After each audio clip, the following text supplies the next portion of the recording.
અમૃતનું પાન એને કરી લીધું ત્યારે સૂર્ય અને ચંદ્રે ઈશારો કર્યો કે ભગવાન આ દેવ નથી, અસુર છે. ત્યારે ભગવાને સુદર્શન ચક્રથી એનું શિરચ્છેદ કર્યો. અમૃત પીધું એટલે મર્યો નહીં, એકમાંથી બે થયા, રાહુ અને કેતુ. સૂર્ય અને ચંદ્રે ભગવાનને ઈશારો કર્યો, ત્યારથી દરેક પર્વ પર ગ્રહણ લાગે છે અને ગ્રહણ લગાડીને એમને સતાવે છે. દેવોને અમૃતનું પાન કરાવ્યું, દેવો બધા અમર થયા અને પછી દાનવોને યુદ્ધમાં હરાવી અને પોતાની સંપત્તિ પાછી મેળવી. 15મા અધ્યાયમાં બલિરાજાનું વૃત્તાંત કહ્યું. બલિરાજાએ ભૃગુઓને સજીવન કર્યા, એમની પાસે વિશ્વજીત યજ્ઞ કરાવ્યો. વિશાળ સેના લઈ ઇન્દ્રપુરી પર આક્રમણ કર્યું અને બલિરાજાએ સ્વર્ગ જીતી લીધું. દેવો પાછા નિરાધાર થઈ ગયા અને આ જોઈને દેવ માતા અદિતિને ખૂબ દુઃખ થયું. પતિ મહર્ષિ કશ્યપ પાસે આવ્યા. મહર્ષિ કશ્યપે એમને પયોવ્રત કરવાનું સૂચવ્યું. પતિના કહેવાથી ફાગણ માસના શુક્લ પક્ષમાં 12 દિવસ સુધી પયોવ્રત કર્યું. અને ત્યારે ભાદરવા સુદ બારસના દિવસે અભિજીત મુહૂર્તમાં ભગવાન ઉપેન્દ્રનો જન્મ થયો છે. ખૂબ જ વામણા હતા, ઠીંગણા કદના હતા, એટલે એમનું નામ વામનજી થયું. ભગવાન બટુક બન્યા છે. બોલીએ વામન ભગવાન કી. બ્રહ્માજીએ સ્વયં એમને જાત કર્મ સંસ્કાર કરાવ્યા. વામનજીને યજ્ઞોપવિત આપ્યું, સૂર્યએ ગાયત્રી મંત્ર આપ્યો, બૃહસ્પતિએ જનોઈ આપી, કશ્યપે કંદોરો આપ્યો, ભૂમિએ મૃગચર્મ આપ્યું, અદિતિએ દર્ભ આપ્યું, સપ્તર્ષિઓએ દર્ભ, અદિતિ માતાએ કૌપિન, આકાશે છત્ર, બ્રહ્માએ કમંડલ અને સરસ્વતીએ માલા આપી, કુબેરે ભિક્ષાપાત્ર આપ્યું, ભગવતી ઉમાએ ભિક્ષા આપી. સર્વ દેવોથી માન પામેલા બટુક બ્રહ્મ તેજથી શોભવા લાગ્યા. બલિરાજા નર્મદાજીના કિનારે ભૃગુ કચ્છ એટલે આટલું ભરૂચ સુંદર મજાનો યજ્ઞ કરતા હતા અને યજ્ઞમાં ભગવાન વામન સ્વરૂપે પધાર્યા. બધાએ ઊભા થઈને ભગવાનનો સત્કાર કર્યો. બલિરાજાએ સ્વાગત કર્યું. કેવા લાગ્યા? હે બ્રહ્મન, હું આપનું સ્વાગત કરું છું. લાગે છે કે આજે બ્રહ્મર્ષિઓની તપસ્યા સાક્ષાત સ્વરૂપ ધારણ કરીને મારા યજ્ઞમાં પધારી છે. અરે મારો યજ્ઞ પાવન થયો. હે પૂજ્ય, કૃપા કરીને આપને જે જોઈતું હોય તે મને કહો, આપની ઈચ્છાઓ હું પૂરી કરીશ.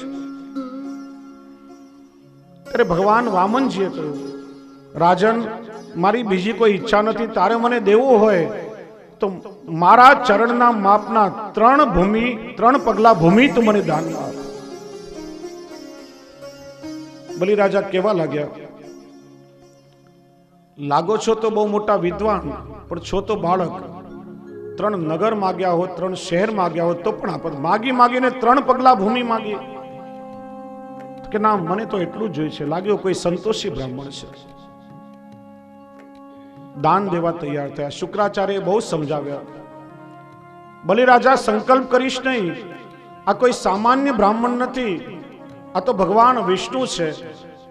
હમણાં આકાશ જેટલી મોટી કાયા ધારણ કરી અને પોતાના ચરણોથી બધા લોકોને ભરી દેશે, પછી તું રહીશ ક્યાં? તું સંકલ્પ ન કર. પણ બલિરાજા કે હું પ્રહલાદનો પૌત્ર છું, વિરોચનનો પુત્ર છું, મારા કુળની પરંપરા છે. એકવાર સંકલ્પ થયો, એકવાર મુખમાંથી શબ્દ નીકળ્યો તો એ સંકલ્પને હું ક્યારેય નહીં છોડું. શુક્રાચાર્યએ શું કહ્યું કે સૂક્ષ્મ રૂપ લઈને ઝારીના નાળવામાં પેસી ગયા કે જલ નીકળશે તો બલિરાજા સંકલ્પ કરશે ને. ભગવાને પેલો એક દર્ભ લઈ અને ઝારીના નાળવામાં ખોસ્યો. એનાથી શુક્રાચાર્યની એક આંખ ફૂટી ગઈ. કે છે ભગવાને શુક્રાચાર્યની એક દ્રષ્ટિ કરી નાખી. શુક્રાચાર્યની દ્રષ્ટિમાં ભેદ હતો કે આ બધું બલિરાજાનું છે ને હમણાં ભગવાન લઈ લેશે. ભગવાન કે છે આ જગતમાં જે કહી છે બધું મારું છે, મારી કૃપાથી કોઈને મળ્યું છે. ભગવાને એક દ્રષ્ટિ કરી નાખી. સંકલ્પ થયો. એક ચરણમાં ભગવાને પૃથ્વીલોકમાં આપ્યો, બીજું ચરણ ભગવાને બ્રહ્મલોકમાં પધરાવ્યો. ભગવાનનું ચરણ ત્યાં પધાર્યું એટલે બ્રહ્માજીએ પોતાના કમંડલના જલથી પ્રભુના ચરણનું પ્રક્ષાલન કર્યું. એ જ પ્રભુના ચરણમાંથી પ્રગટ થયેલી ગંગા છે. બધા લોકો ભગવાને 2 ચરણમાં ભરી દીધા. પ્રભુ કે હવે મારું 3જું ચરણ ક્યાં પધરાવું? બલિરાજા વિચાર કરવા લાગ્યા ને ત્યાં જ બલિરાજાની પત્ની વિંધ્યાવલી આવી. કેવા લાગી, સ્વામી આપ કેમ ભૂલો છો, નિરાશ કેમ થાવ છો? તમારી માલિકીનું હતું એ તો બધું તમે ભગવાનને આપી દીધું. સર્વનું સમર્પણ તો તમે કર્યું, પણ એક વાત કેમ ભૂલો છો કે હજી સ્વનું સમર્પણ બાકી છે. તમે હજી આત્મનિવેદન નથી કર્યું. તમારું શરીર જેને તમે પોતાનું માનો છો પ્રભુની આગળ ધરી દો. અને બલિરાજાએ આત્મનિવેદન કર્યું કે પ્રભુ હજી હું હાર્યો નથી, હજી મારી પોતાની જાતનું સમર્પણ બાકી છે. પ્રભુ મારા સ્વનું સમર્પણ કરો. અને ઠાકોરજીએ 3જો ચરણ બલિરાજાના મસ્તક પર પધરાવ્યો અને બલિરાજાને પાતાલનું રાજ્ય આપ્યું છે. એટલે જ ભગવદીઓ ગાય છે કે બલિરાજા કો સમર્પણ સાચો, સર્વસ્વનું. સર્વ એટલે આપણી પાસે જે કંઈ છે અને સ્વ એટલે આત્મનિવેદન. બ્રહ્મ સંબંધ આપણે લઈએ છીએ ત્યારે અષ્ટાક્ષર અને પંચાક્ષર મંત્ર દ્વારા સર્વસ્વનું એટલે આપણી અહંતા અને મમતાનું પ્રભુને સમર્પણ થાય છે. અહંતા અને મમતાનું સમર્પણ થાય ત્યારે જ જીવને ખરા અર્થમાં બ્રહ્મ સંબંધ થાય છે. બલિરાજા કો સમર્પણ સાચો, બલિરાજા કો સમર્પણ સાચો. બહોત કહ્યો ગુરુ શુક્રદેવતા, મન દ્રઢ આપ નહીં કાજો. બલિરાજા કો સમર્પણ સાચો. બલિરાજા કો સમર્પણ સાચો. વામન અવતાર એ લોભાવતાર કહેવાય છે. પ્રભુ સ્વયં બલિરાજાના ષડગુણ ઐશ્વર્યને માગી અને ભગવાન ઐશ્વર્યવાન બન્યા છે.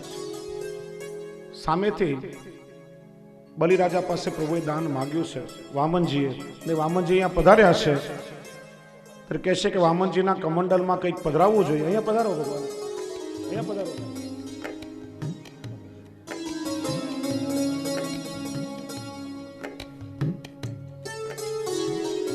હમણાં વચ્ચેથી કોઈ ઊભા નહીં થશો, પણ વામનજી કમંડલ લઈને જ્યારે પધારે ને ત્યારે જે કોઈ પણ વામનજીના ભિક્ષાપાત્રમાં જે કંઈ પધરાવશે ને વ્રજની ગાયોની સેવા માટે આપણે એનો ઉપયોગ કરશું. એ દ્રવ્યથી જે ચંદ્ર સરોવરની ગૌશાળા, ગોકુલની જે ગૌશાળા છે એ જે દ્રવ્ય વામનજીના કમંડલમાં આવશે એનો વિનિયોગ વ્રજની ગાયોની સેવા માટે થશે. બોલીએ વામન ભગવાન કી જય. બલિરાજાને પાતાલનું રાજ્ય ભગવાને આપ્યું. ભગવાન સ્વયં એમના દ્વારપાલ થયા છે. જો આ પ્રભુનું પુષ્ટિ કાર્ય છે. ભગવાન ઐશ્વર્ય આપે પુષ્ટિ કાર્ય નથી, પણ ભગવાન પોતે ભક્તના સેવક બન્યા છે એ પ્રભુનું પુષ્ટિ કાર્ય છે. બહુ દિવસ થયા ભગવાન પાછા ના આવ્યા. લક્ષ્મીજીને ચિંતા થઈ. પ્રભુ બલિરાજાના યજ્ઞમાં ગયા હતા તો હજી સુધી પાછા આવ્યા નથી. નારદજી આવ્યા. કેવા લાગ્યા કે ભગવાન હમણાં આવશે પણ નહીં. પૂછ્યું કેમ? તો એમને બહુ સુંદર દ્વારપાલની નોકરી મળી ગઈ છે. લક્ષ્મીજી માલણનું રૂપ લઈ બલિરાજા પાસે આવ્યા. કેવા લાગ્યા? મને કોઈ ભાઈ નથી અને મારી ઈચ્છા છે કે મારે તમને રાખડી બાંધવી છે, તમને ભાઈ બનાવવા છે. બલિરાજા કે મારે પણ કોઈ બેન નથી, તમે મને રાખડી બાંધો. લક્ષ્મીજીએ બલિરાજાને રાખડી બાંધી. ત્યારથી આપણે ત્યાં રક્ષાબંધનનો તહેવાર મનાવાય છે.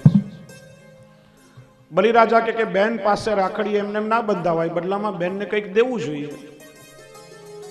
પૂછ્યું તમે મારા બેન થયા, કો તમારી શું ઈચ્છા છે? કે આમ તો મારી પાસે બધું જ છે, કોઈ કમી નથી, પણ થોડા દિવસથી ઘરનો પેલો ચોકીદાર ક્યાંક ચાલ્યો ગયો છે, ધ્યાન રાખવાવાળું કોઈ નથી. ના તમારો ચોકીદાર છે ને બહુ હટ્ટો કટ્ટો છે, આ તમારો ચોકીદાર મને આપી દો. અને પછી પ્રભુને લઈ અને લક્ષ્મીજી પાછા સ્વધામ પધાર્યા છે. 24મા અધ્યાયમાં સુખદેવજીએ મત્સ્યાવતારની કથા કહી છે.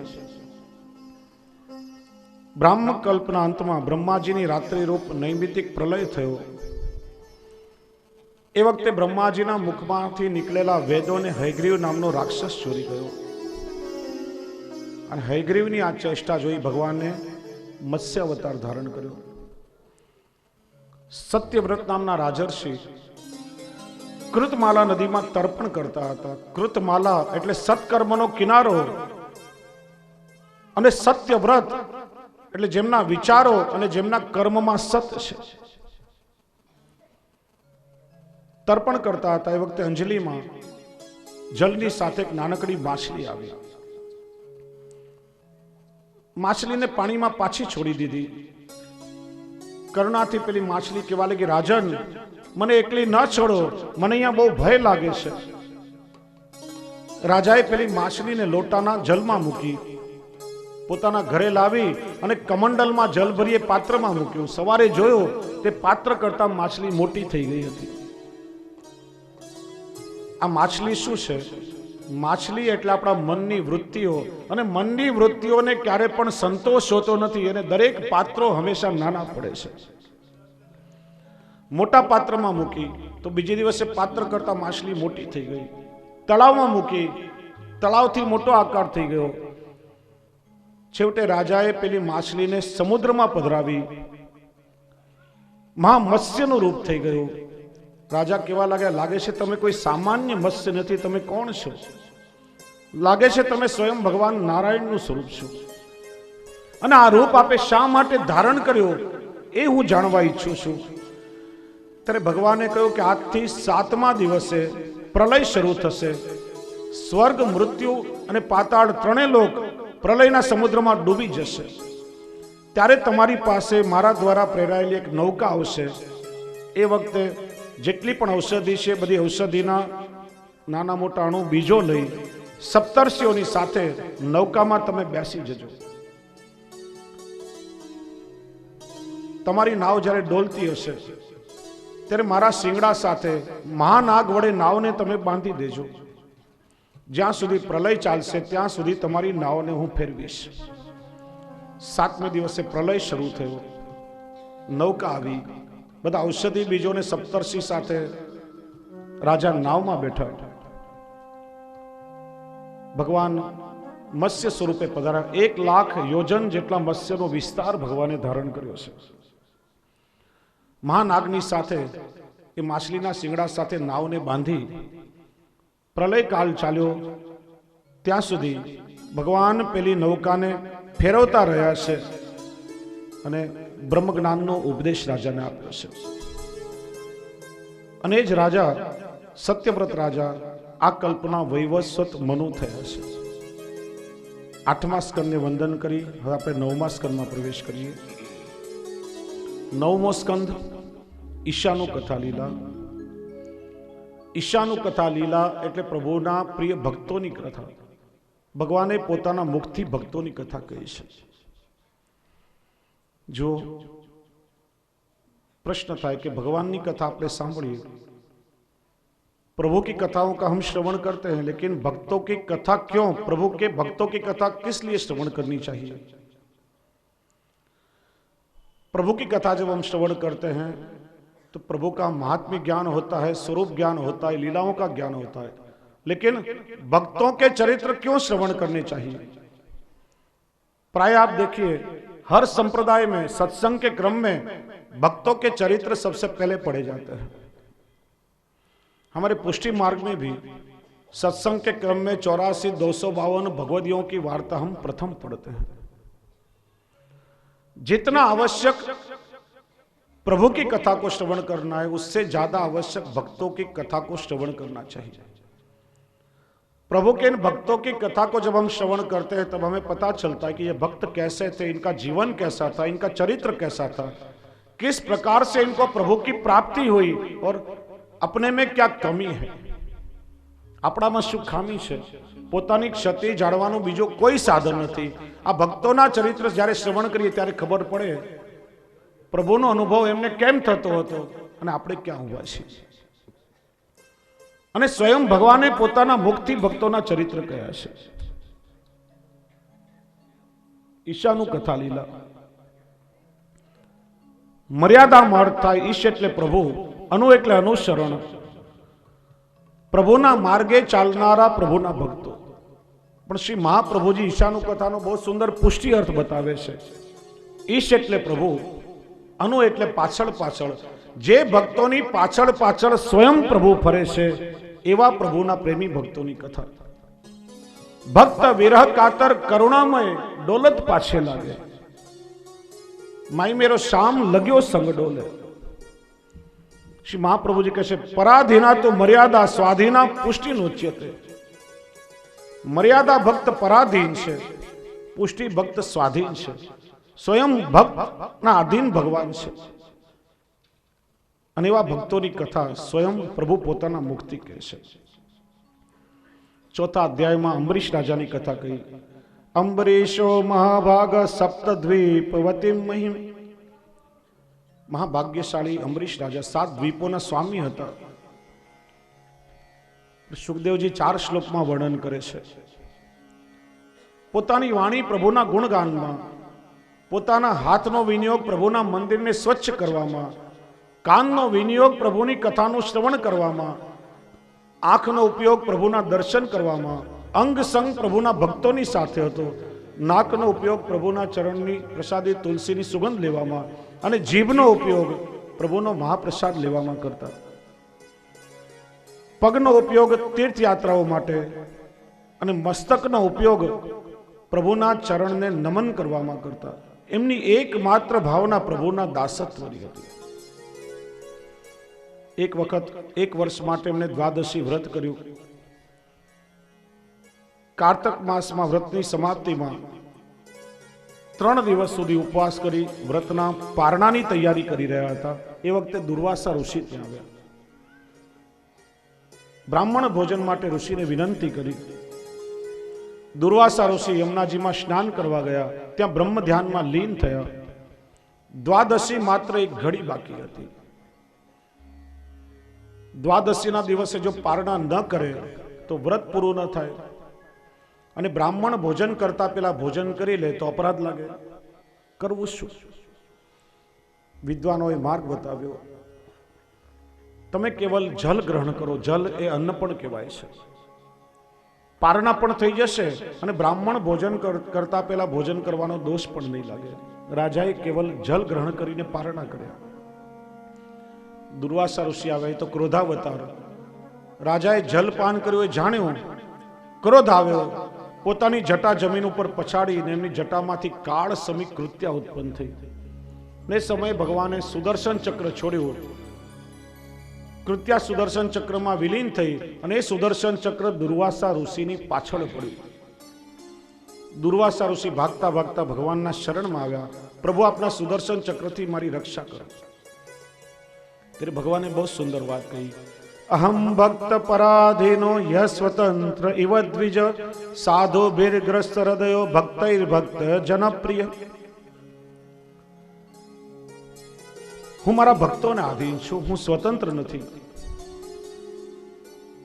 બ્રહ્મ સંબંધના ગદ્ય મંત્રની વ્યાખ્યા અહીંયા પણ બતાવી છે.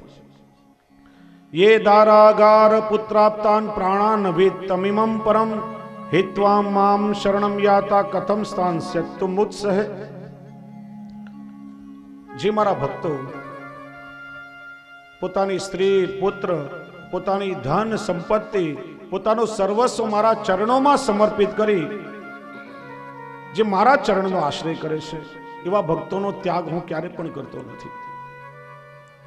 સાધવો હૃદયમયમ સાધુનામ હૃદયમ તવમ. આવા મારા ભક્તો મારું હૃદય છે અને હું મારા ભક્તોનું હૃદય છું. અહીંયા ખૂબ જ સુંદર અંગીકૃતિની ભાવના બતાવી છે.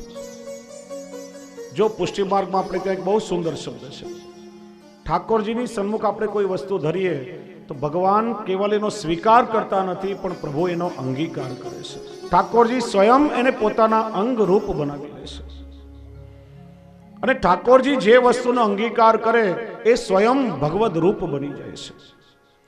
એટલે ઠાકોરજીની કોઈ પણ પ્રસાદી વસ્તુ હોય, માલા બીડા આપણે લાવતા લઈ જતા મૂકતા નથી, આપણે એને પધરાવીએ છીએ.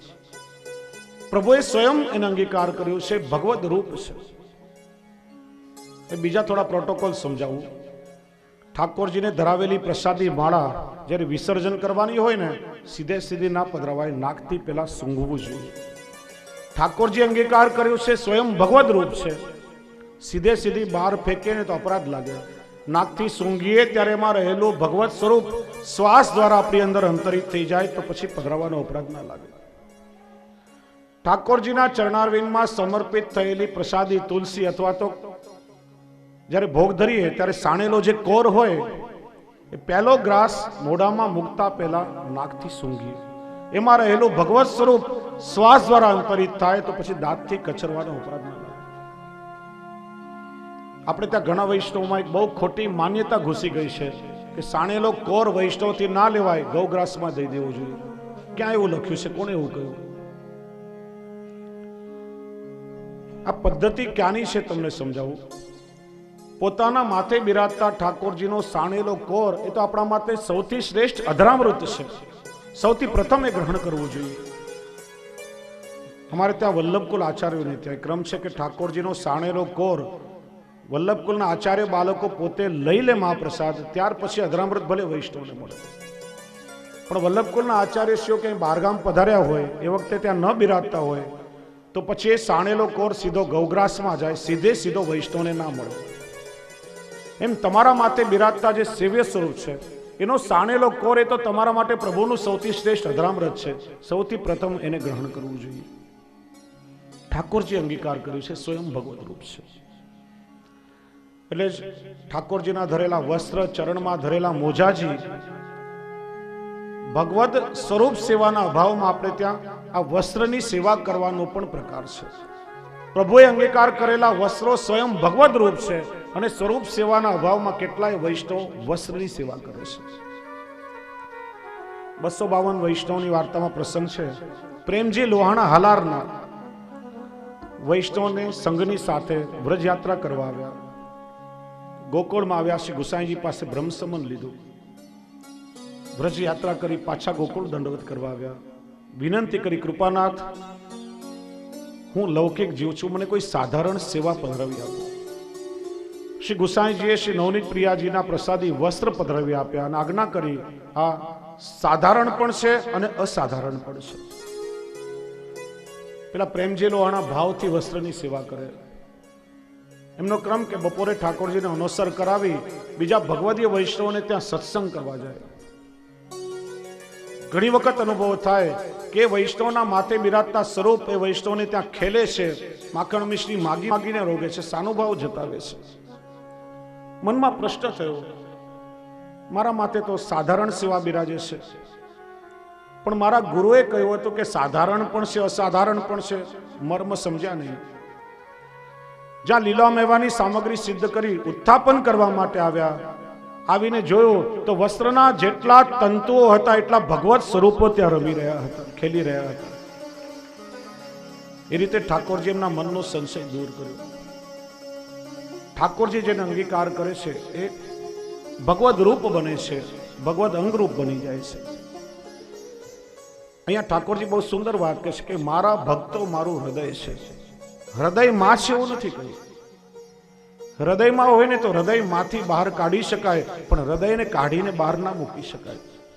અહીંયા અંગીકૃતિની ભાવના બતાવી. પ્રભુ કહે છે કે મારા ભક્તો જે પોતાનું સર્વસ્વ સમર્પણ કરીને મારા શરણમાં આવે છે એ મારા ભક્તો મારું હૃદય છે, અર્થાત હું એને અંગીકાર કરું છું. મારા ભક્તો સ્વયં મારા સમાન બની જાય છે. અને તમે મારા એવા ભક્તનો અપરાધ કર્યો છે, હું ક્ષમા નહીં કરું. તમે મારા ભક્તના શરણમાં જાઓ. દુર્વાસા જ્યારે અંબરીશના શરણમાં આવ્યા ત્યારે ભગવાનનું સુદર્શન ચક્ર શાંત થયું. ત્યારે દુર્વાસા કહે છે, આજે મેં ભગવાનના ભક્તોની મહત્તા જોઈ કે બધા અપરાધીનું પણ હંમેશા કલ્યાણ ઈચ્છે છે. 9મા અધ્યાયમાં ગંગા અવતરણની કથા કહી. સગરના 10,000 પુત્રોએ કપિલ ઋષિનો અપરાધ કર્યો હતો. કપિલ ઋષિએ શ્રાપ આપીને ભસ્મ કર્યા અને એમના ઉદ્ધારનું એકમાત્ર સાધન કે પૃથ્વી પર ગંગાજીનું અવતરણ થાય અને સગરના પુત્રોની ભસ્મ પરથી ગંગાજીનો પ્રવાહ નીકળે તો જ ઉદ્ધાર થાય. ગંગાજીને ભૂતલ પર લાવવા માટે અંશુમાને ઘણા સમય સુધી તપ કર્યું, દિલીપે તપ કર્યું, પણ ભગીરથના પ્રયત્નથી ગંગાજી પૃથ્વી પર આવવા તૈયાર થયા. ગંગાજીએ 2 શરતો મૂકી. પ્રચંડ વેગથી પૃથ્વી પર હું આવીશ તો મારા વેગને ઝીલશે કોણ? અને કોઈ ઝીલશે નહીં તો પૃથ્વીનું ભેદન કરી અને પાતાળમાં ચાલી જઈશ.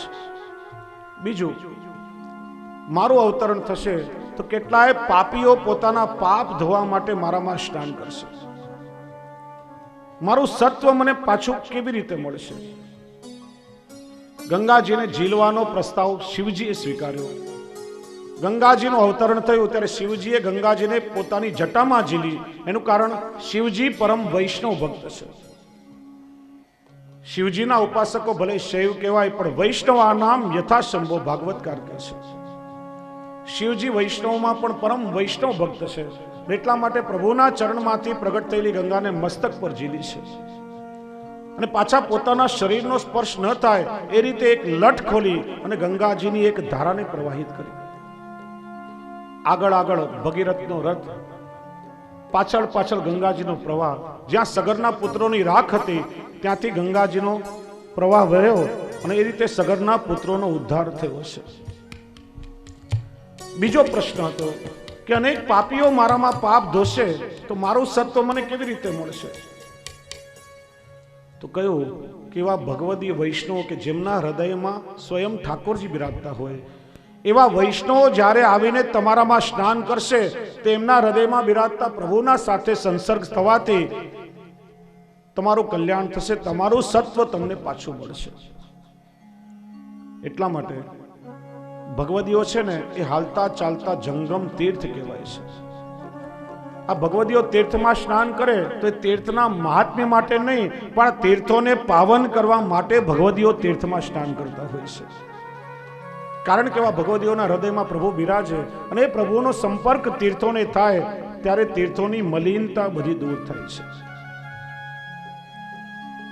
10મા અધ્યાયમાં મર્યાદા પુરુષોત્તમ ભગવાન રામચંદ્રજીની લીલાઓનું વર્ણન કર્યું.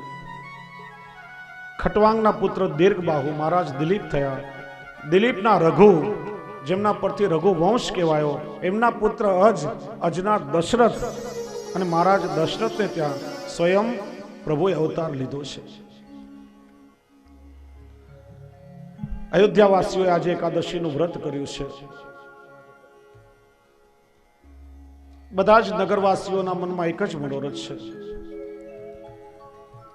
અમારા મહારાજ દશરથ પાસે અપાર સંપત્તિ છે, સન્મતિ છે, પણ સંતતિનો અભાવ છે.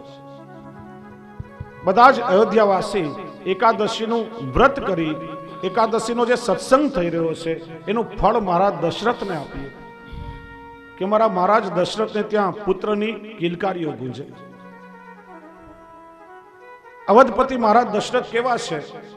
ધર્મ ધુરંધર છે, જ્ઞાની છે, હૃદયમાં ભક્તિ છે, સંપત્તિ છે, પણ સંતતિનો અભાવ છે. અવધપતિ રઘુકુલ મનિરાવ, વેદ વિદિત જી દશરથ નામ, ધર્મ ધુરંધર ગુણનિધિ જ્ઞાની, હૃદય ભગતિ મતિ સારંગ પાણી, અવધપતિ રઘુકુલ મનિરાવ. એકવાર સંતતિના ભાવની પીડા દશરથ રાજાના મનમાં થઈ. પુત્રની કામના લઈ દશરથ મહારાજ ગુરુ વશિષ્ઠજીના આશ્રમમાં આવ્યા. ગુરુને વિનંતી કરી, હે ગુરુવર્ય, આપની કૃપાથી ખૂબ જ આનંદ છે, ઘરમાં પુષ્કળ વૈભવ છે, પણ સંતાનનો અભાવ છે. પોતાનું દુઃખ વ્યક્ત કર્યું. એક બાર ભૂપતિ મન મારી, ભઈ ગ્લાનિ મોરે સુત નાહી, ગુરુ ગ્રહ ગયે તુરત મહિપાલા, ચરણ લાગ કિએ વિનય વિશાલા, નિજ સુખ દુઃખ સબ ગુરુ ही सुनाए, કહે વશિષ્ઠ બહુવિધ સમજા. પોતાની વ્યથા ગુરુને કહી. વશિષ્ઠજીએ શૃંગી ઋષિને બોલાવ્યા. પુત્ર કામેશથી યજ્ઞ કરાવ્યો. રાજાએ ખૂબ જ ભાવથી યજ્ઞની આહુતિઓ સંપન્ન કરી. યજ્ઞમાંથી યજ્ઞ નારાયણ ભગવાન સ્વયં પ્રગટ થયા અને યજ્ઞનો મહાપ્રસાદ ચરુ દશરથ મહારાજને આપ્યો. કહ્યો કે આ યજ્ઞનો પ્રસાદ તમારી ત્રણેય રાણીઓને ખવડાવજો. તમારે ત્યાં એક નહીં પણ રત્ન જેવા 4 પુત્રો થશે. શૃંગી ઋષિ વશિષ્ઠ બુલાવા પુત્ર કામ શુભ યજ્ઞ કરાવા ભગતિ સહિત મુનિ આહુતિ દીની પ્રગટે અગ્નિ ચરુ કહાવલી. દશરથ મહારાજે યજ્ઞનો પ્રસાદ ત્રણેય રાણીઓને આવીને આપ્યો. ત્રણેય રાણીઓએ ગર્ભ ધારણ કર્યો. જોતામાં સમય વીતવા લાગ્યો. ભગવાનના અવતારનો કાળ નિર્માણ થવા લાગ્યો. ચૈત્ર માસ આવ્યો. શુક્લ પક્ષ મધુમાસ નવમી તિથિ અભિજીત મુહૂર્તમાં મર્યાદા પુરુષોત્તમ ભગવાન રામ સ્વયં પ્રગટ થયા છે. નવમી તિથિ મધુમાસ પુનીતા શુક્લ પક્ષ અભિજીત હરિપ્રીતા મધ્ય દિવસ અતિ શીતલ ધામ પાવન કાલ લોક વિશ્રામ. શુક્લ પક્ષે નવમી તિથિ અભિજીત મુહૂર્ત મધ્યાહનનો સમય. એવા સમયે લોકોને આરામ દેવા વાળા મર્યાદા પુરુષોત્તમ ભગવાન રામચંદ્રજીનું પ્રાગટ્ય થયું. બોલીએ રામચંદ્ર ભયે પ્રગટ કૃપાલા દીન દયાલા કૌશલ્યા હિતકારી. ભયે પ્રગટ કૃપાલા દીન દયાલા કૌશલ્યા હિતકારી. હર્ષિત મહતારી મુનિ મનહારી અદ્ભુત રૂપ વિચારી. હર્ષિત મહતારી મનહારી અદ્ભુત રૂપ વિચારી. હે ભય પ્રગટ કૃપાલા દીન દયાલા કૌશલ્યા હિતકારી.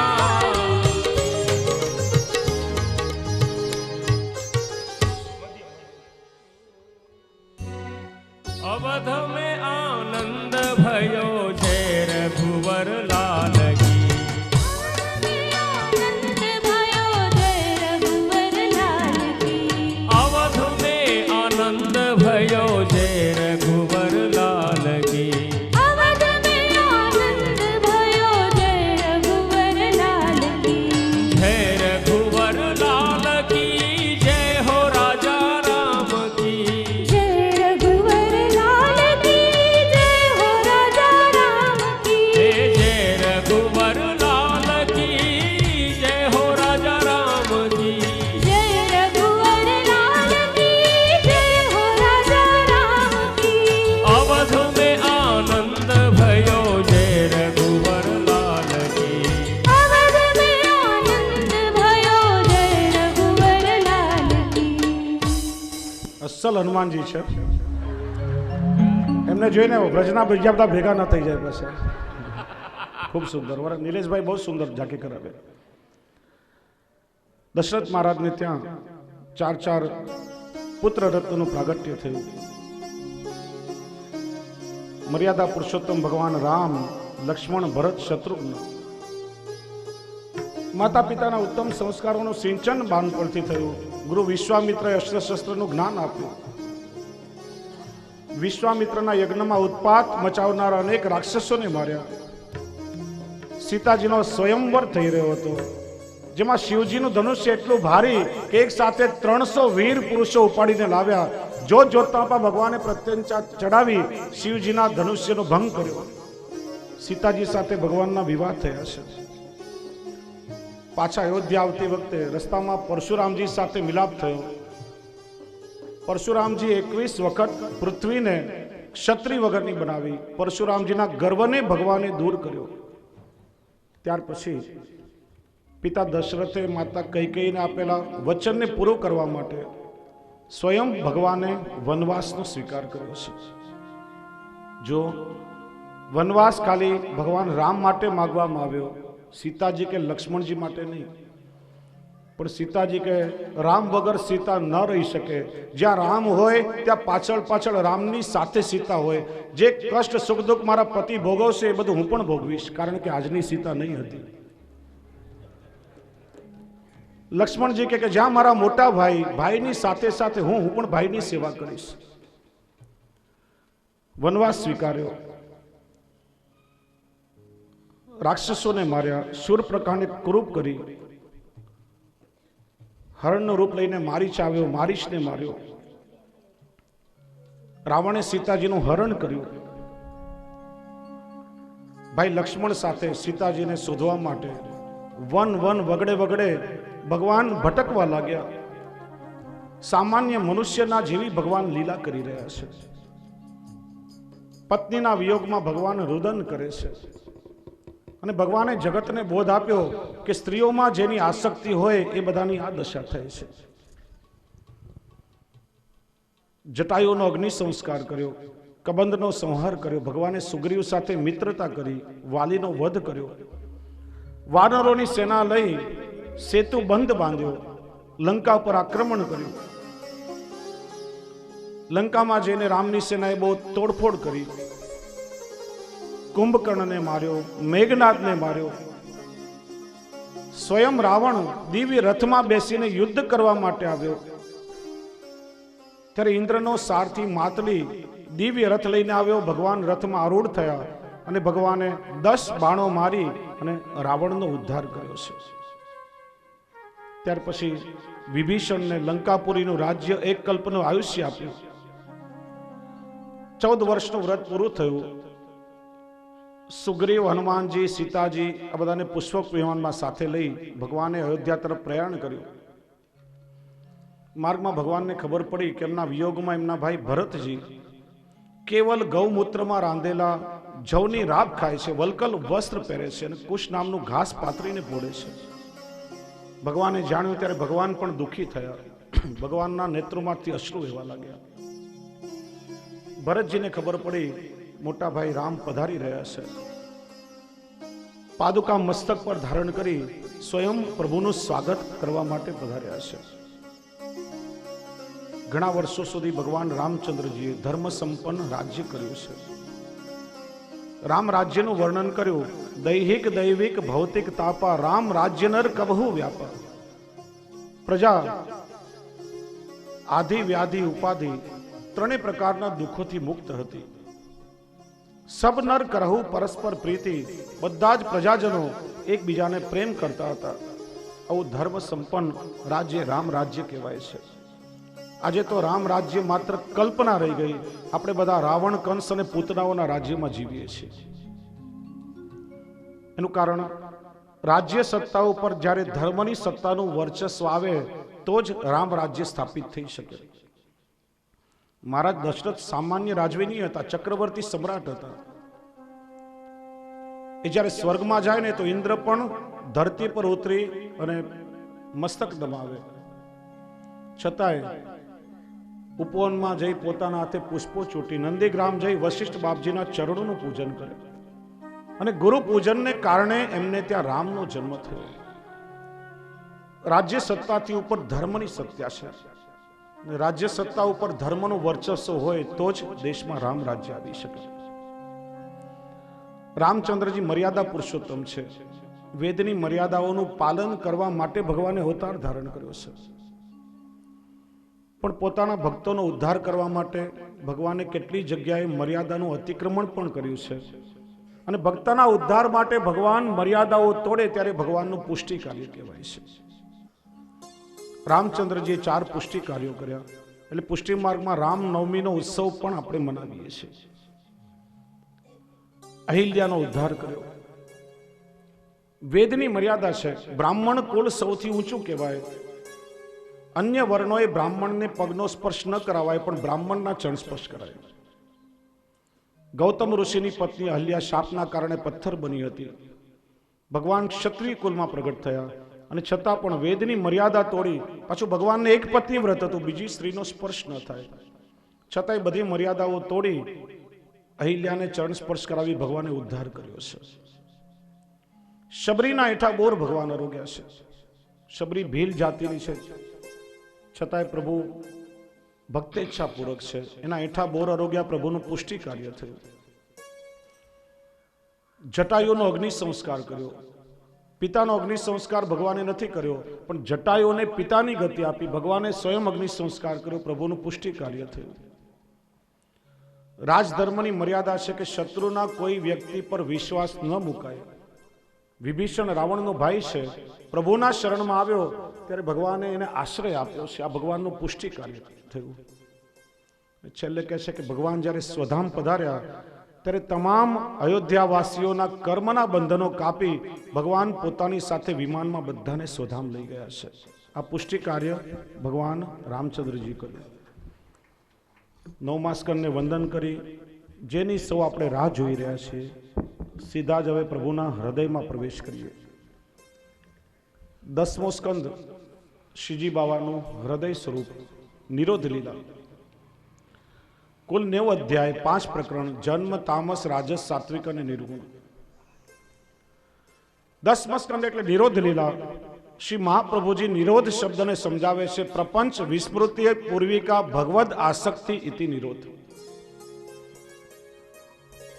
લૌકિક સંસારનું જ્યારે વિસ્મરણ થાય અને ચિત્તની તમામ વૃત્તિઓ કેવલ પ્રભુની સાથે જોડાય, ત્યારે કહેવાય કે ભક્તનો ભગવાનમાં હવે નિરોધ થયો છે. 10મા સ્કંદનો આખો સ્કંધાર્થ શ્રી મહાપ્રભુજી એક કારિકામાં સમજાવે છે. મંગલાચરણમાં દરરોજ તમે પાઠ કરો છો. ચતુર્ભિશ્ચ ચતુર્ભિશ્ચ ચતુર્ભિશ્ચ ત્રિભિશ તથા ષડભિર વિરાજ તેઓ સૌ પંચધા હૃદય મમ. શ્રી મહાપ્રભુજી કહે છે 5 પ્રકારે ઠાકોરજી મારા હૃદયમાં નિત્ય રમણ કરે છે. 5 પ્રકાર કયા? ચતુર્ભિશ્ચ ચતુર્ભિશ્ચ ચતુર્ભિશ્ચ ત્રિભી અને ષડભી. ધ્યાન અહીં આપજો, નહીં તો બધું માથા પડતી જશે. 10મા સ્કંદના કુલ 90 અધ્યાય, પણ શ્રી મહાપ્રભુજી માને છે 12મો, 13મો ને 14મો પ્રક્ષિપ્ત અધ્યાય છે. અન્ય કોઈ કલ્પની કલ્પાંતર ભેદની લીલા છે. શ્રી મહાપ્રભુજી 10મા સ્કંદના 87 અધ્યાય માને છે. અને આ કારિકામાં 87 અધ્યાયનું વર્ગીકરણ શ્રી મહાપ્રભુજીએ કર્યું છે. પ્રભુને ભજવા વાળા જીવો કેટલા? તો કે સાત્વિક ભક્ત, રાજસ ભક્ત અને તામસ ભક્ત. 4 પ્રકારે પ્રભુના સ્વરૂપનો અનુભવ કર્યો: પ્રમાણ, પ્રમેય, સાધન અને ફલ. દાખલા તરીકે તમે બધા અહીંયા વ્રજમાં આવ્યા, વ્રજમાં જે અલૌકિક આનંદ તમે બધાએ માણ્યો, પાછા સુરત કે પોતપોતાના ગામ જઈ ત્યાં તમે બધા લોકોને વાત કરો કે ખરેખર આ વખતે તો વ્રજમાં એટલો આનંદ આવ્યો કે ન પૂછો વાત. કથાનું શ્રવણ કર્યું, શ્રી ગિરિરાજજીનું પૂજન કર્યું, પરિક્રમા કરી, શ્રી મહાપ્રભુજીના બેઠકમાં જારી ભરી, શ્રી યમુનાજીનો મનોરથ કર્યો. સામેવાળો વ્યક્તિ માને કેવી રીતે? તો આપણે એને પેલા પ્રમાણ બતાવી. જે ફોટોગ્રાફી કે વિડીયોગ્રાફી કરી હોય એને બતાવી કે જો અમે ખરેખર આટલો આનંદ કર્યો. પ્રમાણ જોએ પછી એને પ્રમેય થાય, નહીં ખરેખર વ્રજમાં બહુ જ આનંદ છે, મારે પણ વ્રજમાં જવું છે.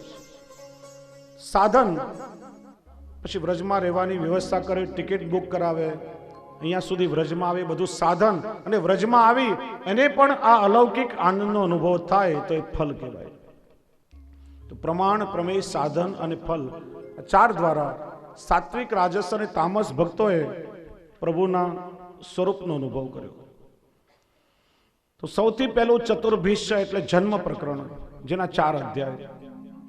બીજું ચતુર્ભિશ્ય એટલે તામસ પ્રકરણ, એના 28 અધ્યાય. 7 પ્રમાણ, 7 પ્રમેય, 7 સાધન અને 7 ફલ તામસ ભક્તોએ અનુભવ કર્યો. ત્રીજું ચતુર્ભિશ્ય એટલે રાજસ પ્રકરણ, એના 28 અધ્યાય. રાજસ ભક્તોએ 7 અધ્યાય પ્રમાણ, પ્રમેય, સાધન અને ફલ દ્વારા પ્રભુનો અનુભવ કર્યો. હવે આવ્યું ત્રિભી. સાત્વિક ભક્તો છે ને પ્રમાણની આવશ્યકતા નથી, એમને તો સીધો જ પ્રભુમાં પ્રેમ છે. એટલે સાત્વિક પ્રકરણના 21 અધ્યાય પ્રમેય, સાધન અને ફલ સાત સાત, અને નિર્ગુણ પ્રકરણના 6 અધ્યાય જેમાં ભગવાનના 6 ધર્મોનું નિરૂપણ કર્યું. તો 4 અધ્યાય જન્મ પ્રકરણના ગણજો. 4 જન્મ પ્રકરણના 28, તામસ પ્રકરણના 28, રાજસ પ્રકરણના 21, સાત્વિક પ્રકરણના 6, નિર્ગુણ પ્રકરણના કુલ 87 અધ્યાય થયા. અને 87 અધ્યાય દસમ સ્કંદના શ્રી મહાપ્રભુજીનું વર્ગીકરણ કર્યું. એ જ ક્રમથી આપણે દસમ સ્કંદને સમજશું. પરીક્ષિત રાજા કહે છે, કથિતો વંશ વિસ્તારો ભવતા સોમ સૂર્યયો રાજ્યામ ચો ભય વંશાનામ ચરિતમ પરમાદ્ભુતમ. હે ગુરુદેવ, અત્યાર સુધી આપે મને સૂર્ય વંશ અને ચંદ્ર વંશની કથા કરી. હવે પોતાના તમામ સામર્થ્ય અને ગુણ સાથે ભગવાન સ્વયં પ્રગટ થયા એ પ્રભુની પરાક્રમ કથા તમે મને સંભળાવો. સુખદેવજી વર્ણન કરે છે, શુર નામના યાદવોના સરદાર, એમના પુત્ર વસુદેવ, એમના લગ્ન દેવકની પુત્રી દેવકી સાથે થયા. દેવકીને જ્યારે વળાવી ત્યારે એની રક્ષા કરવા માટેનો કાકાનો દીકરો ભાઈ કંસ સ્વયં રથનો સારથી થયો છે. કંસ એ સારથી નથી, મહારાજ ઉગ્રસેનનો યુવરાજ છે. પોતાની બહેનને કોઈ રસ્તામાં સતાવે નહીં એટલા માટે સારથી થયો છે. પણ કહે છે ને, જીવન રથનો સારથી જ્યારે કોઈ સ્વાર્થી બની જાય ને તો જીવનનો રથ મંજિલ સુધી ના પહોંચી શકે. રસ્તામાં આકાશવાણી થઈ, હે કંસ, આ દેવકીનો 8મું સંતાન તારો કાળ બનશે. આ સાંભળી કંસ ભયભીત થયો, ક્રોધ આવ્યો, તલવાર કાઢી દેવકીને મારવા તૈયાર થયો. વસુદેવજી સમજાવવા લાગ્યા, જો કંસ, જન્મ ધારણ કરનારને જન્મતાની સાથે મૃત્યુ નક્કી થયેલું છે. તારી નાની બહેન તારી દીકરી જેવી છે, શા માટે તો એની હત્યા લેશે? અત્યાર સુધી વસુદેવજીની વાત કંસ સમજતો નહીં હતો, પણ શ્રી મહાપ્રભુજી કે છે સમય વસુદેવમાં ભગવાન વાસુદેવનો આવિર્ભાવ થયો અને હવે એમની વાત કંસ સમજે છે. વસુદેવજી કહે છે, જો કંસ, તને ભય અમારાથી નથી, ભય તારી બહેનથી નથી, ભય એના 8મા સંતાનથી છે. અમને જેટલા બાળકો આવશે એ બાળકો સત્યનિષ્ઠાથી અમે તને આપી દઈશું. વાત કંસની સમજમાં આવી અને પછી વસુદેવને દેવકીને છોડી મૂક્યા, એમને અભયદાન આપ્યું. વસુદેવજીએ બહુ સુંદર નીતિ આપણને બતાવી છે. જ્યારે જીવનમાં કોઈ આફત આવે, કોઈ દુઃખ આવે, કોઈ આપત્તિ આવે, ત્યારે આમ સમયની અવધિ નાખી દેવી જોઈએ. જેમ જેમ સમય જાય તેમ તેમ દુઃખ ઓછું થતું જાય, તેમ તેમ કષ્ટ ઓછું થતું જાય. વસુદેવજીએ સમયની અવધિ નાખી, જેમ જેમ સંતાનો થશે લાવીને તને આપશું. કંસ માની ગયો છે. દેવકીના ગર્ભથી પ્રથમ કીર્તિમાન થયા, લાવીને કંસને આપ્યું. કંસ કે મને પહેલાથી નહીં 8માંથી ભય છે, પાછા લઈ જાઓ. 6 પુત્રો થયા છે. પાપીના પાપનો ઘડો ભરાય નહીં ત્યાં સુધી ભગવાન અવતાર કેવી રીતે લે? નારદજી કંસ પાસે આવ્યા, કેવા લાગ્યા, હે કંસ, આ દેવની માયાવી વાણી તું સમજી નહીં શકે. આકાશવાણી તે સાંભળી હતી કે દેવકીના 8મા ગર્ભથી તારું મૃત્યુ થશે, પણ 8મો કયો? પહેલેથી 8મો કે છેલ્લેથી 8મો? હાથમાં એક કમળનું ખીલેલું ફૂલ લીધું કે બતાવો આમાં પહેલી પાંખડી કઈ અને 8મી પાંખડી કઈ? આ બાજુથી ગણીશ તો આ છેલ્લી થશે, અહીંથી ગણીશ તો 8મી થશે, વચ્ચેથી ગણીશ તો વળી બીજી કોઈ થશે. પહેલેથી 8મો, છેલ્લેથી 8મો કે વચ્ચેથી? કોને તું 8મો આપીશ? કંસની સમજમાં વાત આવી. વસુદેવ દેવકીના 6 સંતાનોને પકડી પથ્થર ઉપર પછાડી અને માર્યા અને વસુદેવને દેવકીને પાછા કારાગૃહમાં નાખ્યા છે. એ જ સમયે ભગવાન અનંત શેષ દેવકીજીના ઉદરમાં પધાર્યા. ત્યારે ભગવાને યોગ માયાને આદેશ કર્યો કે તમે ગોકુળમાં જાઓ. વસુદેવજીના બીજા પત્ની રોહિણીજી ગોકુળમાં છે. દેવકીજીના ઉદરમાં રહેલા શેષ નામના મારા તેજને તમે રોહિણીજીના ઉદરમાં પધરાવો. હું પૂર્ણાંશથી દેવકીજીનો પુત્ર થઈશ અને તમે નંદ પત્ની યશોદાથી જન્મ લેજો. કલયુગમાં લોકો દેવી તરીકે તમારી પૂજા કરશે. અને સમયે ભગવાન અપી વિશ્વાત્મા ભક્તા નામ ભયંકર આ વિવેશાંશ ભાગે ન મન આનક દુંદુભે. ભક્તોના ભયને દૂર કરવા વાળા ભગવાન વસુદેવજીના મનમાં પરિપૂર્ણ સ્વરૂપે પધાર્યા છે. કંસ બાળકના જન્મની રાહ જોવા લાગ્યો છે. દેવતાઓએ પ્રભુની સ્તુતિ કરી છે. સત્યવ્રતમ સત્ય પરમ ત્રિસત્યમ સત્યસ્ય યોનિમ નિતંચ સત્ય સત્યસ્ય સત્ય મૃત સત્ય નેત્રમ સત્યાત્મકત્વામ શરણમ પ્રપન્ના. સત્ય રૂપ વાળા, સત્ય વ્રત વાળા, ત્રણેય કાળમાં સત્યરૂપ સત્યને ઉત્પન્ન કરી તેમાં રહી એનો નાશ થવા છતાં શેષ સત્ય રૂપે રહેવા વાળા, સમદ્રષ્ટિને સત્ય સ્વરૂપ એવા પ્રભુ અમે આપને વંદન કરીએ છીએ.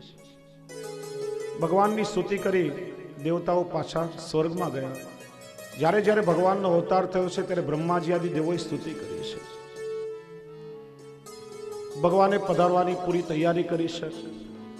કે છે ને ઠાકોરજીને કે ગુરુની પધરામણી આપણે જ્યારે કરીએ ને તો પધરામણી કરતા પહેલા થોડી બહુ તૈયારીઓ કરવી પડે. ઘરને આપણે ચોખ્ખું કરીએ, રંગોળી પૂરીએ, ઘરમાં તોરણ બંદરવાર બાંધીએ, માલા તિલક આરતીની બધી તૈયારી કરીએ, આપણે સજી ધજીને તૈયાર થઈએ. આ તો પ્રભુ સ્વયં આજે પધારવાના છે અને પ્રભુના પધારતા પહેલા ચાલો આપણે પણ પ્રભુના પધારવાની સુંદર તૈયારી એકવાર કરી લઈએ. ચોક પુરાવો માટી રે રંગાવો, ચોક પુરાવો માટી રે રંગાવો, આજ મોરે પિયા ઘર આવેંગે, आज मोरे पिया घर आएंगे.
अनहद नाद बजाओ रे सब मीर अनहद नाद बजाओ रे सब मीर आज मोरे पिया घर आएंगे आज मोरे पिया घर आएंगे आज मेरे पिया घर आवे।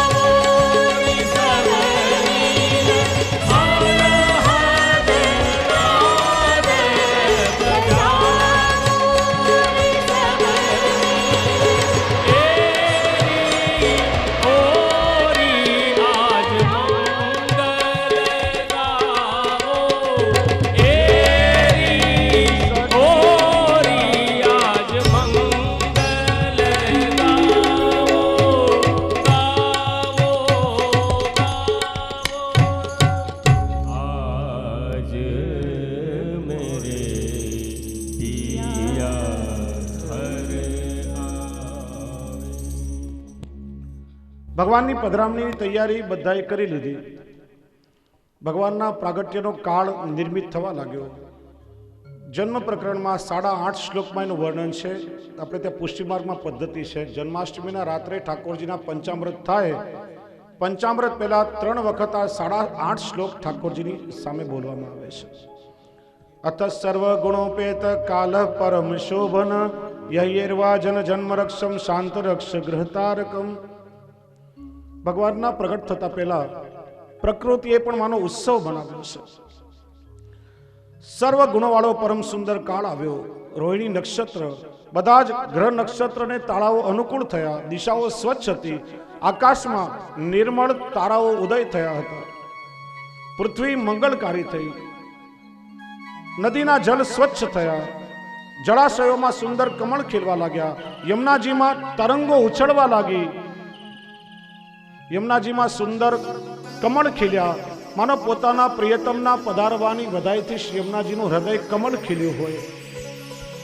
દેવો વાજિંત્ર વગાડવા લાગ્યા. અપ્સરાઓ કલાનિધિ પ્રભુને પોતાની કલાઓ સમર્પિત કરવા લાગ્યા. વિદ્યાધરો ગાન કરવા લાગ્યા. દેવો પ્રભુની સ્તુતિ કરવા લાગ્યા છે. પ્રભુના પ્રગટ થવાનો કાળ આવ્યો.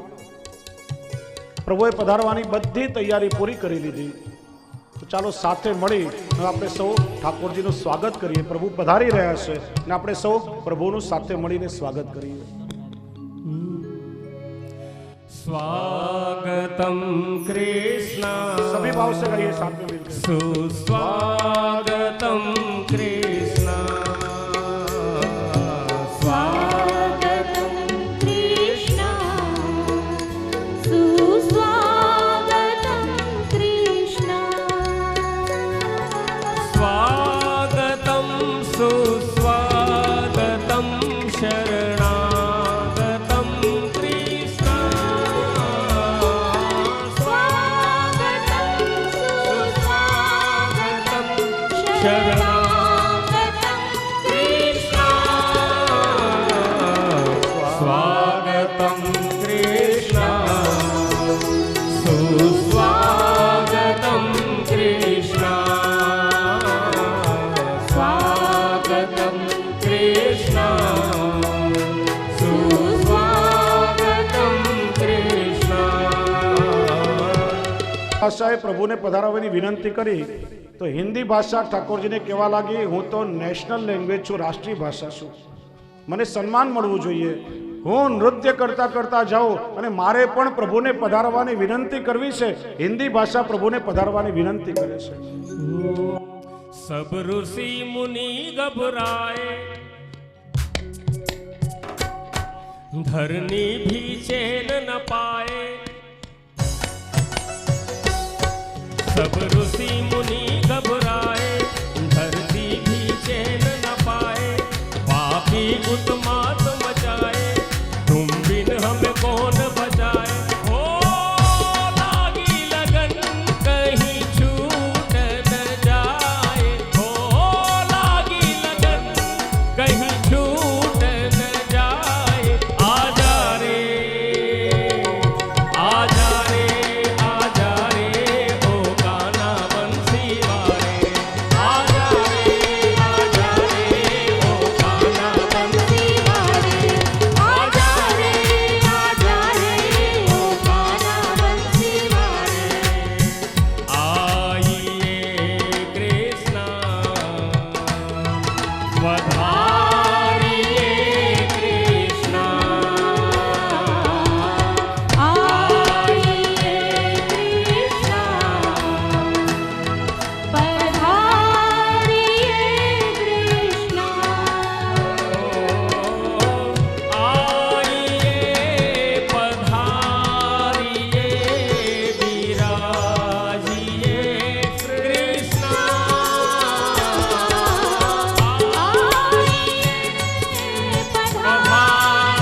ભાષાએ વિનંતી કરી તો ગુજરાતી ભાષા કહેવા લાગી. ગુજરાતમાં તો મોટા મોટા પ્રભુના ભક્ત થયા છે. ભક્તોની, શુરાઓની, સાવજની, સતીઓની આ ભૂમિ છે. મારે પ્રભુને પધારવાની વિનંતી કરવી છે. હું ગરબા કરતા કરતા જાઉં ને પ્રભુને પધારવાની વિનંતી કરીને બધાને નાચવાની છૂટ છે. હવે તો આપણે આનંદ જ નંદ મહોત્સવ શરૂ કરવો છે. તો ગુજરાતી ભાષા ગઈ અને ગરબા કરતા કરતા પ્રભુને પધારવાની વિનંતી કરે છે. હે આવે છે રે આવે છે મારો વાલો ગોકુળમાં આવે છે. આવે છે મારો વાલો ગોકુળમાં આવે છે. હે આવે છે રે આવે છે મારો વાલો ગોકુળમાં આવે છે.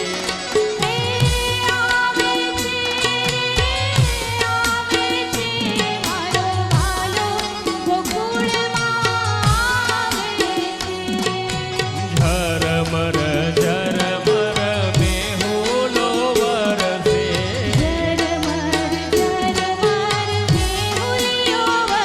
હે ઝરમર ઝરમર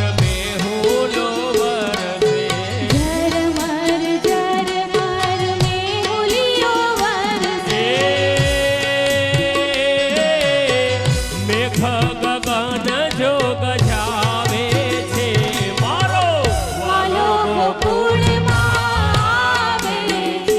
એ આવે છે રે આવે છે મારો વાલો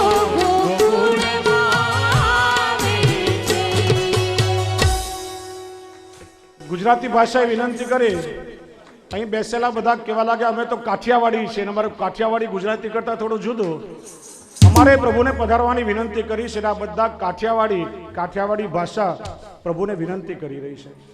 શેરી વડા શેરી વડાવી સજ કરું હરી આવો ને.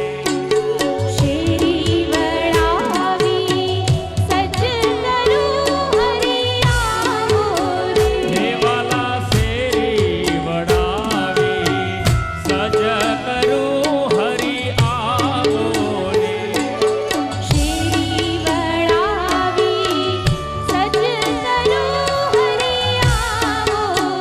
હે હરી આવો ને હરી આવો ને હરી આવો ને.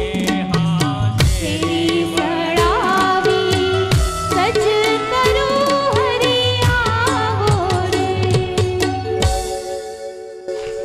કાઠિયાવાડી ભાષાએ વિનંતી કરી. દક્ષિણની ભાષા કહેવા લાગી કે ભક્તિનો જન્મ તો દક્ષિણમાં થયો છે. જેટલા પણ આચાર્યો છે બધા દક્ષિણમાં પ્રાગટ્ય થયા. મારે પ્રભુને પધારવાની વિનંતી કરી છું. ભારત નાટ્યમ કરતા કરતા જાઉં અને પ્રભુને પધારવાની વિનંતી કરું અને દક્ષિણની ભાષા વિનંતી કરું.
દક્ષિણની ભાષાએ વિનંતી કરી. મરાઠી ભાષા કે અમારા મહારાષ્ટ્રમાં પણ કેટલા મોટા મોટા સંતો થયા છે. અમે લાવણી કરતા કરતા જઈએ ને પ્રભુને પધારવાની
મરાઠી ભાષાએ વિનંતી કરી, અંગ્રેજી ભાષા કે હું તો ઇન્ટરનેશનલ લેંગ્વેજ છું અને મારી ભાષામાં બાળકો ભણે નહીં તો ચાલે જ નહીં. હું રોક કરતા કરતા જાઉં અને હું પ્રભુને પધારવાની વિનંતી કરું. અને હવે અંગ્રેજી ભાષા વિનંતી કરે છે.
અંગ્રેજી ભાષાએ વિનંતી કરી, પંજાબી ભાષા કે આજે કોઈ પણ કાર્યક્રમ હોય ને તો મારા ભાંગડા વગર તો ચાલે જ નહીં.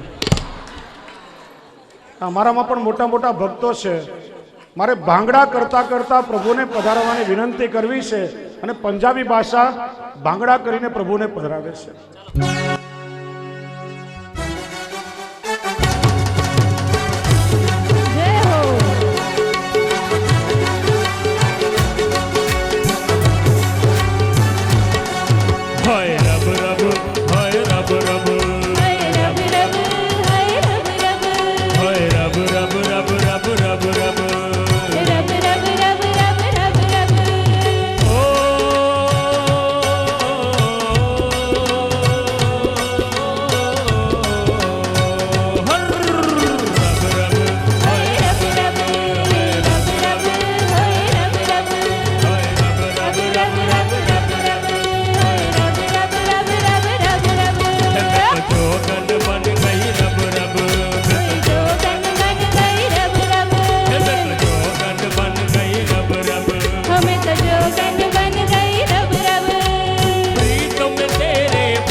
આ બધી ભાષાએ વિનંતી કરી. મારા શ્રીજી બાબા કહે કે હું તો અહીંયા રાજસ્થાનમાં રહું છું ને મારી ભાષા તો મારવાડી ભાષા છે. જ્યાં સુધી મારી ભાષામાં પધારવાની વિનંતી મને ના કરો ત્યાં સુધી કેમ આવું? ને મારવાડી ભાષા શ્રીજી બાબાને પધારવાની વિનંતી કરી. કેસરિયા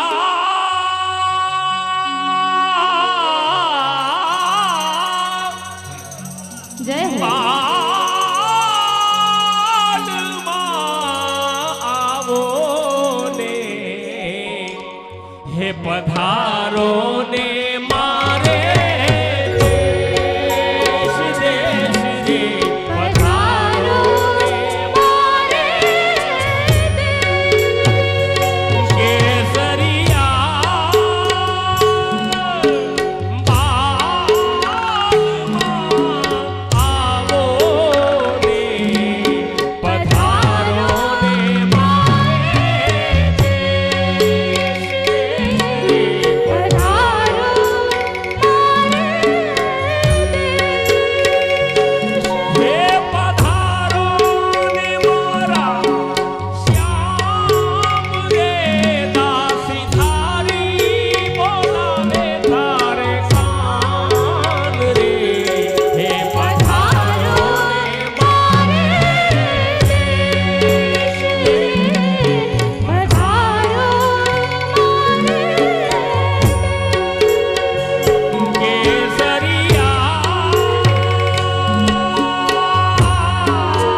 બધી ભાષાએ પ્રભુને વિનંતી કરી, પ્રભુ કૃપા કરી દેવકીજીના ઉદરથી કંસના કારાગૃહમાં પ્રગટ થયા. વર્ણન આવે છે, તમદ્ભુતમ બાલકમમ ભુજેક્ષણમ ચતુર્ભુજમ શંખ ગદાર યુધાયુધમ શ્રીવત્સ લક્ષ્મમ ગલ શોભિત કૌસ્તુભમ પીતાંબરમ સાંદ્ર પયોદ સૌભગમ. ચત્રભુજ સ્વરૂપે ભગવાન પ્રગટ થયા. ચત્રભુજ સ્વરૂપે વસુદેવજીને દર્શન દઈ પ્રભુ પાછા દ્વિભુજધારી બાળક બની ગયા. પ્રભુએ કહ્યું કે આ સુપડામાં મને પધરાવી અહીંથી ગોકુલ લઈ જાઓ. ઉભારો બધા, ઉભારો, વાંધો નહીં, હવે બેસવાની જરૂર નથી. 2 મિનિટમાં નંદમહોત્સવ થશે, બધા જ ઉભારો. વસુદેવજી કે પ્રભુ મારા હાથમાં બેડીઓ બંધાયેલી છે, બંધનો બાંધ્યા છે, કેવી રીતે આપને પધરાવો? પ્રભુ કે મને સ્પર્શ તો કરી જુઓ. જ્યાં પ્રભુનો સ્પર્શ થયો ત્યાં માયાના બંધનરૂપ બધી બેડીઓ ખુલી ગઈ. સુપડામાં પ્રભુને પધરાવી વસુદેવજી ગોકુળ તરફ પ્રસ્થાન કરે છે. માર્ગમાં યમુનાજી આવ્યા. યમુનાજીમાંથી પધરી રહ્યા છે. યમુનાજીમાં મોટી મોટી તરંગો ઉછળી રહી છે. મારો પ્રભુનો સ્પર્શ કરવા માટે યમુનાજી અધેરા બન્યા છે. એવું લાગી રહ્યો હતો કે વસુદેવજી ડૂબી જશે. ત્યાં ઠાકોરજીએ પોતાનો ચરણ લાંબો કરી ચરણ સ્પર્શ કરાવ્યો. ભગવાન પણ યમુનાજીના સ્પર્શથી પુષ્ટ થયા. યમુનાજીએ માર્ગ આપી દીધો. ગોકુલ આવ્યા. સૂતિકા ગૃહમાં આવીને જોયું તો યશોદાજીની બાજુમાં એક બાલિકા સૂઈ રહી હતી. પ્રભુને પધરાવી બાલિકાને પોતાના માથા પર લીધી. વિચાર્યું કે જો મારું ભાગ્ય, પ્રભુને પધરાવીને પ્રભુની માયાને માથા પર ઉપાડીને જઈ રહ્યો છું. કંસના કારાગૃહમાં આવ્યા, જ્યાં પ્રભુના સ્પર્શથી માયાના બંધનો ખુલી ગયા હતા. માયાના સ્પર્શી બધી બેડીઓ પાછી બંધાઈ.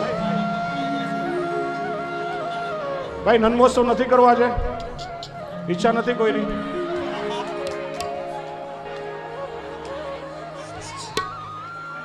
ભાઈ બહુ ખોટી ઉતાવળ કરીને આવ્યા. હું બોલાવું ત્યારે આવવાનું.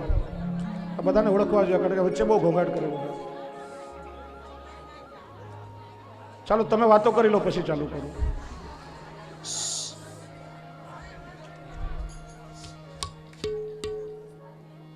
આટલો આનંદ કરીને પછી ઘોંઘાટ કરો તો એ સારું નહીં. આપણે આનંદ કરવા ભેગા થયા છે, ખાલી વાતો કે ઘોંઘાટ નહીં. બાલિકા રડવા લાગી. દ્વારપાલોએ કંસને સમાચાર આપ્યા. કંસ ભાગતો ભાગતો આવ્યો. આવીને જોયું તો બાળકી છે. ઉપાડીને પથ્થર પર મારવા જાય તે આકાશમાં અધર થઈ ગઈ. કેવા લાગી, અરે મૂર્ખ, તારો કાળ તો ક્યારનોય પ્રગટ થઈ ચૂક્યો છે. કંસ ભયભીત થયો, જાપતો વધારો. આ તરફ વસુદેવજી સવારે, નંદરાયજી સવારે ખીરકમાં ગાયોની સેવા કરવા ગયા. એવું લાગ્યું કે શ્યામ વર્ણનું એક પીતાંબરધારી બાળક વેણુ વગાડીને નૃત્ય કરીને સામેથી આવી રહ્યો હોય. નંદ બાવાને કહેશે કે બાવા अब सो गायन की सेवा मैं करूंगा, आप गायन की चिंता मत करो. बालक એટલું સુંદર, જ્યાં નંદરાયજી પોતાના બાહુમાં લેવા જાય તે બાળક અદૃશ્ય થઈ ગયું. નંદરાયજીના બેન સુનંદાજી સૂતિકા ગૃહમાં આવીને જોયું તો ભાભી યશોદાની બાજુમાં સુંદર નીલ વર્ણનું એક બાળક રમી રહ્યું હતું. અને જોઈને સુનંદાજી ખૂબ આનંદમાં આવી ગયા. અરે નંદ બાવા, અરે બાવા સાંભળો, વધાઈ હો, વધાઈ હો. નંદ બાવાએ પૂછ્યું, કેમ બેન, શું થયું? ગાંડી થઈ કે શું? કરે ભાઈ, હું તો ગાંડી થઈ, પણ તમે સાંભળશો તો તમે પણ બાવરા બની જશો. કેવું શું થયું? જ્યાં નંદરાયજી કઈ બોલવા માટે મોઢું ખોલે ત્યાં મોઢામાં લાડુ ઠૂસી દો. અરે નંદ બાવા, આપકે યહાં લાલા કો પ્રાગટ્ય ભયો હૈ. બધા જ આનંદમાં આવી ગયા. સમગ્ર વ્રજમાં ચારે તરફ વધાઈ મળી કે નંદરાયજીને ત્યાં લાલાનું પ્રાગટ્ય થયું છે. 16 શણગાર સજી. ગોપીઓએ કાનથી પહેલા સાંભળ્યું, સૌથી પહેલા કર્ણના શૃંગાર કર્યા. 16 શણગાર સજી દહીં, દૂધ, માખણના માઠ ભરી ભરી બધા જ નંદાલય તરફ જવા લાગ્યા. એવો અલૌકિક નંદ મહોત્સવ મનાવાયો છે. પ્રભુ સોનાના પારણામાં પોડ્યા છે. બધા વ્રજવાસીઓ દહીં, દૂધ, હળદરનો છિડકાવ એકબીજા પર કરીને કહે છે, નંદ ઘેરા